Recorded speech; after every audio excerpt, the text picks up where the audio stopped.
한 해가 저물고 있습니다.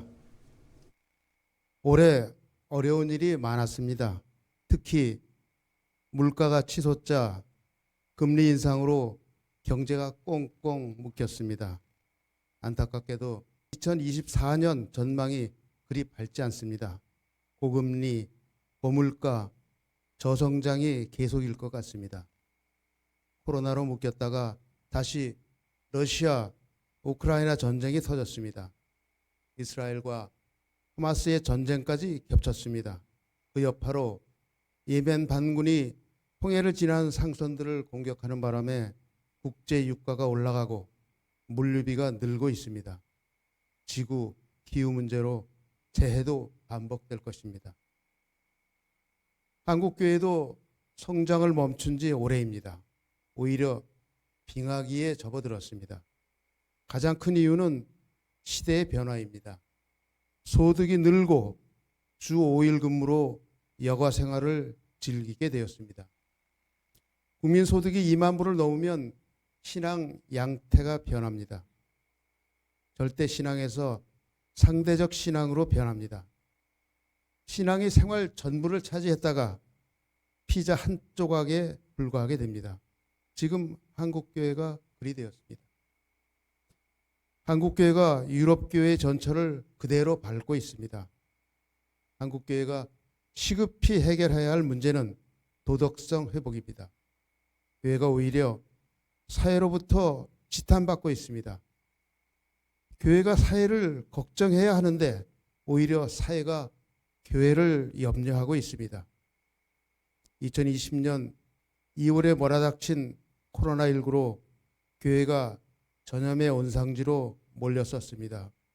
이로 인해 영상 예배란 새로운 장이 열렸지만 코로나의 충격이 여전합니다. 성도들이 마음의 갈피를 잡지 못하고 새 속에 물들어 있습니다. 기독교 가치관이 흔들립니다. 마치 큰 풍랑을 만나 표류하는 것 같습니다. 이런 혼란을 잡으려면 우선 현실을 직시해야 합니다. 한국교회를 위협하는 5가지 풍조가 있습니다.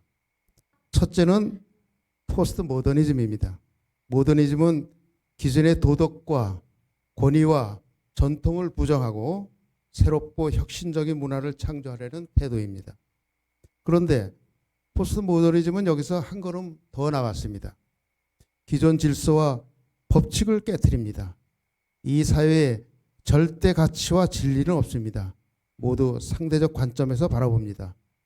그건 당신 생각이고 내 생각은 따로 있다는 것입니다. 자기 중심적이어서 무엇이 진리인지 무엇이 바른 길인지 헷갈리게 만듭니다. 마치 이스라엘 사사시대에 자기 소견에 옳은 대로 살았던 것과 같은 세상이 된 것입니다. 이런 분위기에서 성경의 권위와 기독교 문화가 크게 위협을 받고 있습니다. 둘째는 맘모니즘입니다. 맘모는 돈의 신입니다. 맘모니즘은 돈을 신으로 떠받드는 풍조입니다. 돈이야말로 세상을 움직이는 강력한 힘입니다. 가진 자가 떵떵거리고 못 가진 자는 조아려야 합니다. 사람들은 자신도 모르게 돈의 노예가 되어 돈을 신으로 받들며 삽니다. 맘모니즘은 물질 만능주의입니다. 돈이면 다 된다고 믿습니다. 그래서 하나님보다도 돈이 우선입니다. 예수님은 산상수훈 설교에서 이렇게 말씀하셨습니다. 너희는 스스로를 위하여 재물을 땅에다가 쌓아두지 말아라. 땅에서는 조미 먹고 녹이 슬어서 망가지며 도둑들이 뚫고 들어와서 훔쳐간다. 그러므로 너희 재물을 하늘에 쌓아두어라. 거기에는 조미 먹거나 녹이 슬어서 망가지는 일이 없고 도둑들이 뚫고 들어와서 훔쳐가지도 못한다. 너희의 재물이 있는 곳에 너희의 마음이 있다. 마태복음 6장 19절로 21절 말씀입니다. 셋째는 세속주의입니다. 세속주의는 영적인 세계를 무시합니다. 이 세상이 전부라고 여깁니다. 모든 것이 인간의 노력으로 이루어지며 인간의 생각과 가치 판단이 기준입니다. 기독교도 이 세속주의를 만나면 순수성을 잃고 혼합주의로 다음과 같이 변질됩니다. 기독교는 여러 종교 중에서 하나일 뿐이다. 예수님도 여러 위인 중 한 명일 뿐이다. 복음의 절대성은 받아들이지 않습니다. 모든 종교가 다 착하게 살라고 가르치니 같은 것으로 치부합니다. 천국이나 지옥 이야기는 허구라고 합니다. 인간이 종교와 신을 만들었다고 합니다. 예수님을 믿음으로만 구원할 수 있다는 복음을 기독교의 독선으로 몰아붙입니다. 종교 다원주의가 여기서 나왔습니다. 산 정상에 오르는 길이 여러 갈래가 있는 것처럼 기독교이든지 불교이든지 이슬람교이든지 뭐든 잘 믿으면 모두 구원받는 것이라고 합니다. 세속주의는 이 세상이 전부입니다. 저 세상은 없습니다. 죽으면 그만이지 구원이 어디 있냐고 합니다. 넷째는 쾌락주의입니다. 고대 그리스 에피쿠로스 학파에서 인간 최고에서는 쾌락이라고 가르쳤습니다. 절대 행복은 쾌락의 상태에 있다고 했습니다. 사람들은 행복을 추구합니다. 인생의 목적이 행복입니다. 더 좋은 옷, 더 좋은 음식, 더 좋은 집에서 사는 꿈을 꿉니다. 현대 문명은 넘쳐나는 물질로 쾌락주의에 기름을 끼얹었습니다. 쾌락을 추구하는 삶은 기대감으로 시작했다가 몸과 마음과 영혼까지 파괴합니다. 쾌락에 중독되면 더 강한 자극을 요구하기 때문입니다. 목마른 사람이 바닷물을 마시는 꼴입니다. 교회도 자신의 즐거움을 위해서 다니고 유익이 없으면 버리는 풍조가 쾌락주의에서 나왔습니다. 다섯째는 이기주의입니다. 현대사회의 특징이 공동체가 무너진 것입니다. 이웃과 단절되었고 타인으로 사는 것에 익숙합니다. 남이 어찌되든 상관하지 않습니다. 1인 가족이라는 말은 가족이 해체되었다는 뜻입니다. TV에서 혼자서 잘 사는 모습을 비춰주는 프로그램이 인기입니다. 아파트에서 문고로 잠그고 삽니다. 처음 아파트가 등장했을 때는 복도식이었습니다. 지금은 가능한 이웃과 부딪히지 않게끔 동선을 설계합니다. 이런 풍조로 전도하기도 어렵습니다. 포스트 모더니즘, 만모니즘, 세속주의, 쾌락주의, 이기주의 이런 5가지 풍조가 기독교 가치를 잠식하고 있습니다. 우리는 이 문제를 놓고 깊이 고민해야 합니다. 본문 신명기 32장은 모세가 120세가 되어 여호수아에게 지도권을 넘긴 후 마지막 당부를 노래로 지어 남긴 말씀입니다. 노래 가사입니다. 후손들이 이 말씀을 오래 기억하게끔 노래로 지어 부르게 했습니다. 그중 7절은 광야에서 태어난 새 세대가 가나안 땅에 들어가서도 신앙을 잃지 않을 비결을 담고 있습니다. 옛날을 기억하라.